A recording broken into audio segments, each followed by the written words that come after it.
101.7 Kiss FM. My name is Ronnie. I am here at Hard Summer with the one and only Frost Children. How are you guys doing? We're feeling great. We just came off the stage. It was a movie. Crushed it. It Thank was you. amazing. Do you guys prefer performing at festivals or your own solo shows? There's pros and cons. It's hard to be. I mean, we actually, the best answer is sort of both. We had our own festival called Frost Fest last month in New York City, and it was the best show probably in all of history. But that being said, festivals are fun. New people, new Yeah. faces. Some unks show up and they're like, "Damn, I'm rocking with this." You get a whole new know? fan base. I'm like sick to my stomach that I missed Frost Festival. I saw you guys were there and you brought out Kim Petras, which was Yes. incredible. But it is interesting that artists love to be at festivals because it's like you do get a whole new fan base that you're not Yeah. always used to, but then you get new fans. Yeah. I never went to festivals when I was in high school because I didn't have friends. So, but I imagine if I did have friends and that I went to festivals, like these experiences would have been really fire. But I feel like festivals are really awesome to me now because there's a lot of artist homies that I never get to see, and they're here, and we have this little like village in the back where we all get to hang out, and it just kind of feels like a movie. And speaking of artists that you guys never like get to see, do you guys have a dream collaboration? And how do you like approach who you want to collab with? I feel like at this point in our careers, our short careers, we kind of collab with so many of our goats in such a short amount of time that honestly the list is kind of now it's kind of I like working with people who are like newer and like are maybe still finding like what they want their like sound to be and I kind of like pushing them in kind of the frost coated direction. So I don't know. I want to work with a lot of like I don't know. I want to work with more rappers and more I don't know people I don't even know yet. Like people still coming up is kind of what I feel like I'm focused on because like collabing with a goat is an amazing feeling, but like once you do it like 5 times, it's like where do we go from here? But that being said, I really want to work with Gaga. I've been manifesting it for like a year. Yes, that would be amazing. Yeah. I would be here for that. So you guys dropped an EP, Tweaker Poem. What was the inspiration behind it? And I also want to know what was the first song to make it and what was the last song to make the EP? Well, we made that EP in one evening in Japan. Wow. Or I guess it was a day and a night. Yeah. It was we went to Japan on January 1st of this year, 2026. And we were kind of like we had this like stalker situation in New York and we were just like we need to get out and just like be anonymous someplace. So we were like first thought was Tokyo and we went there.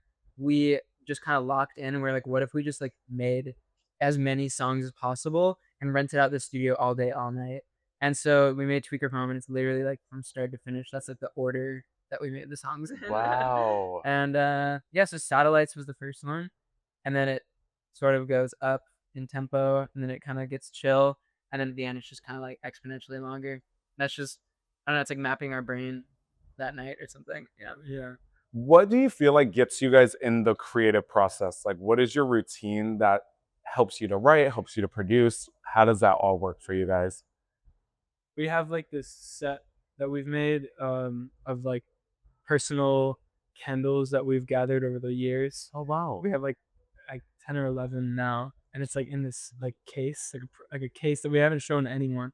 And so like whenever we get, it's pretty rare when we get just like a solo studio session with just us, like when we're on tour. And so when we can, we bring out the case, we light all the candles, we turn all the lights off, we start the song, and then once it's getting to like a point, we can turn the lights on, and we get shit going. Yeah. But like I feel like generally things work well when we do it like that.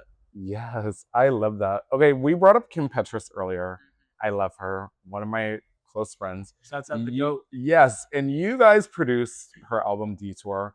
Probably one of the albums of the year. It's so freaking good. How was it working with Kim Petras and what was your favorite song to create with her? Kim's a like really, really inspiring person to us. I feel like working with her was so seamless and so easy. Like it wasn't we've done sessions with people where you have to kind of like create a vibe, out of nothing, but it just seemed like the vibe was already seamlessly there and we kind of just became homies like immediately. And then we made the first session we did. We made Freak It and Radio in the same day, and spent like 4 hours. And then I don't know. At first, it was just gonna be those 2 songs, and then we were just like, we should make a bunch of other shit. And she was like, I want to kind of make a full album right now. And so we kind of just made a bunch. My favorite personally was 101 because it was the one where I feel like I was kind of in the producer mode, and no one was ever like telling me to do anything in specific. So it kind of just like spiraled, and like when no one's giving me notes, it just ends up spiraling into just like chaos. And so that one I feel like was really Lulu coded, but yeah. I agree. And I feel like 101, that's personally one of my favorites. And I like have the vocal sim where she's like, Frost Children, bitch. And I'm like, that is so good. Yeah, we and did that at Frostfest. Yeah, And see? pictured 3,500 people singing Frost Children at the same time. Don't make me jealous because I was not there. It happened. She was a full feature length film. Yeah.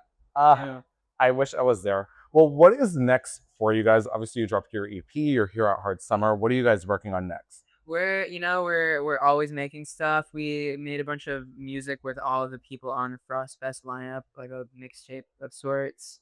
Making remixes, a lot of our collaborators, and it's kind of a way that we sort of like find new sounds or vibes that we like. It's just by like having remix prompts from artists that we like.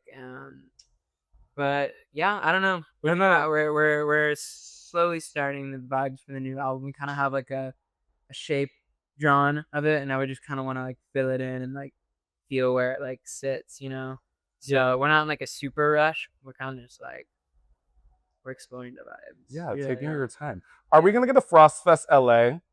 Yeah, we've been thinking about it because I feel like I've been wanting Frostfest West. It would be called. Yeah, we want to do Frostfest West, but we got to make sure that it's the right vibe. And I honestly, SoFi Stadium. Yeah, it could be SoFi. We can sell this shit out. I also think it'd be kind of cool to do one in like Bay Area, San Francisco, and just get out and fly out. That people can make the travel. Everyone here's got cars. Yes, exactly. And that one I will definitely make it to. Well, thank you guys so much for joining me. You guys crushed it on stage. My name is Ronnie. It's 102.7 Kiss FM with the one and only Frost Children. Thank you.